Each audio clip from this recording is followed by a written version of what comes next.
BJP एक परिवार है। हमारे यहां मेंबरशिप से भी ज्यादा रिलेशनशिप होती है। बीजेपी एक ऐसी परंपरा है जो पद से नहीं, प्रक्रिया से चलती है। हमारे यहां पदभार एक व्यवस्था है और कार्यभार ये जीवन भर की जिम्मेदारी है। हमारे यहां अध्यक्ष बदलते हैं, लेकिन आदर्श नहीं बदलते। नेतृत्व बदलता है, लेकिन दिशा नहीं बदलती। साथियों, भाजपा का स्वरूप नेशनल है। भाजपा का स्पिरिट नेशनल है, क्योंकि हमारा जुड़ाव लोकल है। हमारी जड़ें जमीन के नीचे गहरी हैं। इसलिए भाजपा रीजनल एस्पिरेशन को प्लेटफॉर्म देती है, उन्हें नेशनल एम्बिशंस का आधार बनाती है। और इसलिए आज देश के कोने कोने के लोग भाजपा के साथ हैं, भाजपा के साथ जुड़ रहे हैं। और इतना ही नहीं, जो भी अपनी राजनीति का प्रारंभ करना चाहता है, उसको भी भाजपा का प्रवेश द्वार सबसे उत्तम, सबसे सुरक्षित लगता है।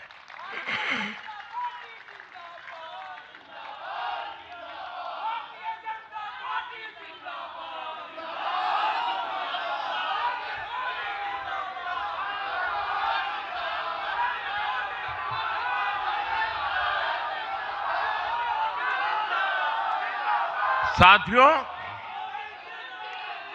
जनता जनार्दन की सेवा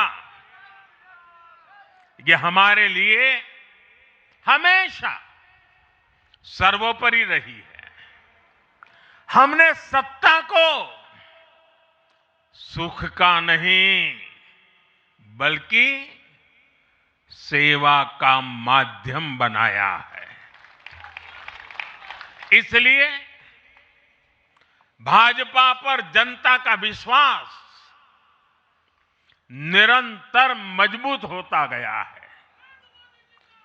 अगर बीते 11 वर्षों की ही बात करें, तो भाजपा की यात्रा जन विश्वास अर्जित करने की अद्भुत यात्रा रही है।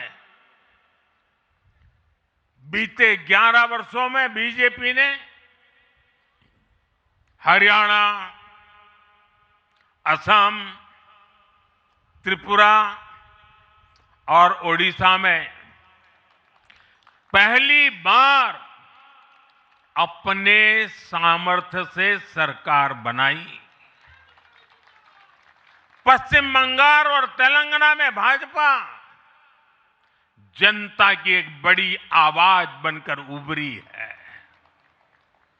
अक्सर होता यह है कि लंबे कार्यकाल के बाद सरकारों के लिए टिके रहना मुश्किल होता है, लेकिन बीजेपी ने इस ट्रेंड को भी तोड़ दिया है।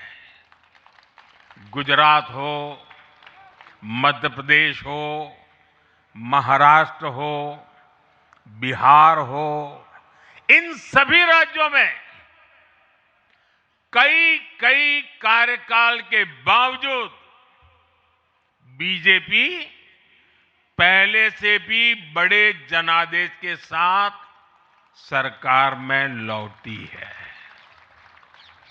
साथियों, बीते 1.5-2 वर्षों में तो भाजपा पर जनता का भरोसा और मजबूत हुआ है। विधानसभा हो या स्थानीय निकाय, बीजेपी की स्ट्राइक रेट अभूतपूर्व रही है। इस दौरान देश में 6 राज्यों में विधानसभा चुनाव हुए हैं। इनमें से 4 चुनाव बीजेपी एनडीए ने जीते हैं। साथियों, आज भाजपा सिर्फ संसद और विधानसभा की नहीं, बल्कि नगर पालिकाओं और नगर निगमों में भी पहली पसंद है। और इसका ताजा उदाहरण अभी हमारा महाराष्ट्र है। हाल में जो मेयर और पार्षदों के चुनाव परिणाम सामने आए, अभूतपूर्व है। बीजेपी महाराष्ट्र के स्थानीय निकायों में नंबर 1 पार्टी बनी है।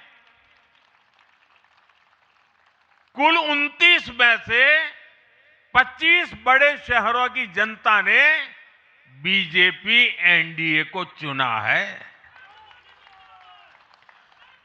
कुल जितने पार्षद जीते हैं, उनमें से 50% बीजेपी के हैं।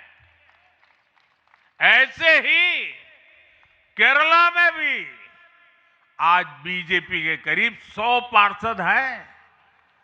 केरला की राजधानी तिरुअनंतपुरम की जनता ने मेयर चुनाव में 45 साल बाद लेफ्ट से सत्ता छीनी और भाजपा पर भरोसा किया।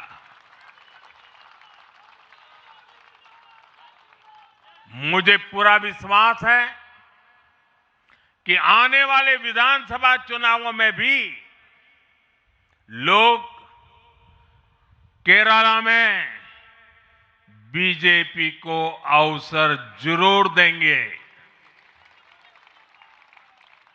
साथियों, बीजेपी निरंतर जीत रही है, उसका विस्तार हो रहा है। ये निश्चित तौर पर हम सभी के लिए गर्व का विषय है। लेकिन हम ये सभी के लिए बहुत बड़े दायित्व का बोध भी है, और दायित्व बोध का समय भी है। कभी भाजपा ने पार्टी विद अ डिफरेंस के रूप में अपनी यात्रा शुरू की थी। आज बीजेपी पार्टी ऑफ गवर्नेंस भी है। देश ने के आजादी के बाद शासन के अलग अलग मॉडल देखे हैं। कांग्रेस के परिवारवाद का मॉडल, लेफ्ट का मॉडल, क्षेत्रीय दलों का मॉडल, अस्थिर सरकारों का दौर, ये सब मॉडल देख चुका है। लेकिन आज देश स्थिरता, सुशासन और संवेदनशीलता वाला भाजपा का विकास मॉडल देख रहा है। साथियों, ये भाजपा ही है जिसने सामाजिक न्याय के नारे को सच्चे स्वरूप में जमीन पर उतारा है। हमने गरीब कल्याण की योजनाओं को सरकारी फाइलों से निकालकर गरीब के घर तक पहुंचाया है। साथियों, मैं आपको कुछ उदाहरण देता हूं। आजादी के 70 वर्ष बाद सिर्फ 3 करोड़ ग्रामीण परिवारों तक ही पाइप से पानी पहुंच पाया था। माताओं बहनों की पीड़ा, पानी के लिए उनके संघर्ष की सूध लेने वाला कोई नहीं था।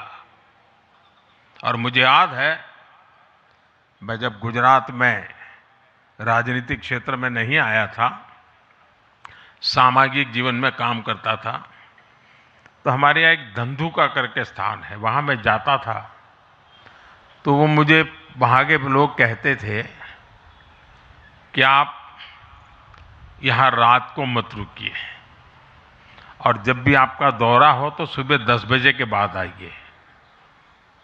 नॉर्मली मेरा नेचर रहता था कि हर नए स्थान पर जाकर के रात को रुकूं, कार्यकर्ताओं से मिलूं, लेकिन धंधुका वाले मना करते थे। क्यों? वो कहते पानी नहीं है, सुबह हम आपको स्नान करने के लिए पानी नहीं दे पाएंगे। वहां तो कहावत चलती थी कि बेटी को बंदूकें दो लेकिन धंधुके मत दो, यानी उसको बंदूक लगा मार दो लेकिन धंधुके में शादी मत करो। पानी नहीं था। ये दर्द मैंने देखा है।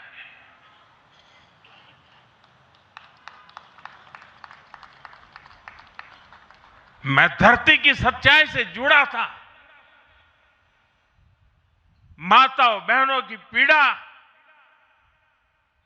अपनी आंखों के सामने देखी थी और तब हम जल जीवन मिशन लेकर आए और सिर्फ 5-6 साल में 12 करोड़ से ज्यादा परिवारों को नल से जल की सुविधा से जोड़ा।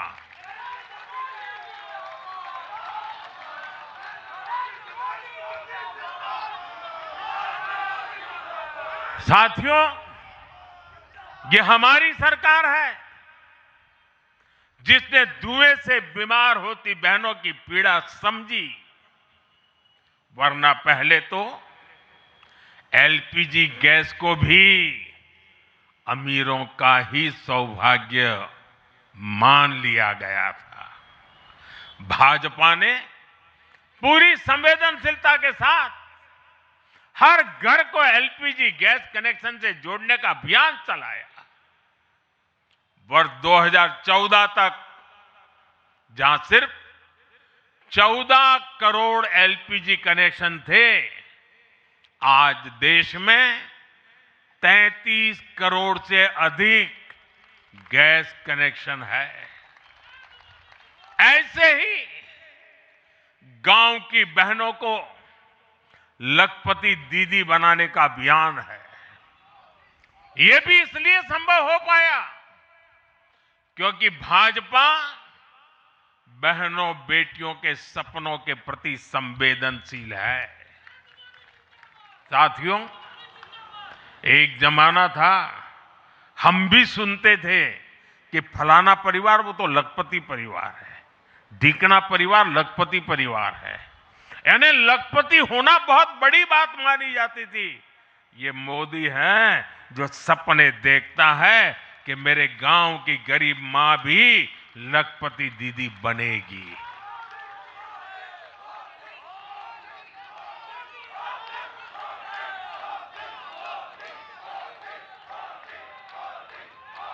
साथियों, दशकों तक आदिवासी समाज को सिर्फ वोट बैंक से जोड़कर देखा गया, लेकिन संवेदनशील भाजपा के हमारे संस्कारों ने समाज के प्रति समान भाव की हमारी परंपरा के कारण भाजपा ने आदिवासियों में भी सबसे पिछड़ी जनजातियों की पीड़ा को समझा। उनके विकास के लिए पीएम जनमन योजना बनाई और पीएम जनमन योजना के लाभार्थी इतने बिखरे हुए हैं और एक दो दूर दूर जंगलों में पड़े हैं। उनसे एक म्युनिसिपैलिटी की सीट भी जीती नहीं जा सकती है। वोट के हिसाब से कोई उनकी तरफ देखेगा नहीं, लेकिन जब वोट से ऊपर उठ करके संवेदनाएं होती हैं, समाज का कल्याण हमारे संस्कार होते हैं, तो पीएम जनमन योजना जन्म लेती है। आदिवासियों में भी अति पिछड़ा संख्या में भले ही कम है, लेकिन उनके प्रति हमारी संवेदना में कोई कमी नहीं है। साथियों, हमारा नॉर्थ ईस्ट वहां वोटर उतने नहीं है, सीट भी उतनी नहीं है। इसलिए कांग्रेस की सरकारों में उन्हें बरसों तक उपेक्षित रखा गया। लेकिन संवेदनशील भाजपा ने नॉर्थ ईस्ट को दिल से भी जोड़ा और दिल्ली से भी जोड़ा। एक और उदाहरण आकांक्षी जिलों का है। हमारे देश में 100 से अधिक जिले ऐसे थे जिनको कांग्रेस सरकारें पिछड़ा घोषित करके भूल गई थी। इन जिलों को पनिशमेंट पोस्टिंग के लिए इस्तेमाल किया जाता था, यानी जिन अधिकारियों को सजा देनी होती थी तो उन्हें वहां भेजा जाता था। हमारी भाजपा सरकार ने इन जिलों को आकांक्षी जिले घोषित किया और प्राथमिकता के आधार पर इनके विकास के लिए काम किया। आज ये आकांक्षी जिले विकास के कई पैरामीटर्स पर अन्य जिलों से बेहतर प्रदर्शन कर रहे हैं, राज्य की एवरेज की बराबरी आकर के खड़े हो गए। साथियों, भाजपा का मंत्र है पिछड़ों को प्राथमिकता, पिछड़ों को प्राथमिकता। जिनकी किसी ने सूद नहीं ली, हमने उनकी साधना की है। जिनको किसी ने पूछा नहीं, मोदी ने उन्हें पूजा है। हमारी कार्य संस्कृति सर्वसमावेशी है, सर्वांगीण है, सर्वस्पर्शी है, सर्वहितकारी है, सर्व कल्याणकारी है। और ये कार्य संस्कृति गरीब को समान अवसर देने वाली है, गरीब को सशक्त करने वाली है। इसी वजह से सिर्फ एक दशक में 25 करोड़ लोगों ने गरीबी को पराजित किया है। और ये 25 करोड़ लोग कौन हैं? इनमें सबसे अधिक दलित, पिछड़े और आदिवासी परिवार है। साथियों, बीते वर्षों में जन विश्वास की जो पूंजी हमने अर्जित की है, उस भरोसे को कायम रखना बहुत बड़ी जरूरत है। देश की जनता 2047 तक विकसित भारत बनाने के लिए संकल्पित है। इसलिए बीते 11 वर्षों में रिफॉर्म्स की जो यात्रा हमने शुरू की है, वो अब रिफॉर्म एक्सप्रेस बन चुकी है। हमें राज्यों के स्तर पर, शहर की इकाइयों के स्तर पर, जहां भी भाजपा एनडीए सरकारें हैं, वहां रिफॉर्म्स की गति तेज करनी है। भाजपा सिटी गवर्नेंस का भी एक नया मॉडल देश के सामने प्रस्तुत कर रही है। इस लक्ष्य के साथ हम आगे बढ़ना चाहते हैं। साथियों, जब हम सत्ता में नहीं भी थे, तब भी हम अपने मूल आदर्शों से कभी नहीं भटके। हम राष्ट्र प्रथम के भाव से, नेशन फर्स्ट के भाव से डटे रहे, जूझते रहे, संकटों को झेलते रहे, जज्बात बढ़ाते रहे और जीतते भी रहे। हम वो लोग हैं, हमारा वो चरित्र है, हमारे वो संस्कार है। खुद से बड़ा दल और दल से बड़ा देश।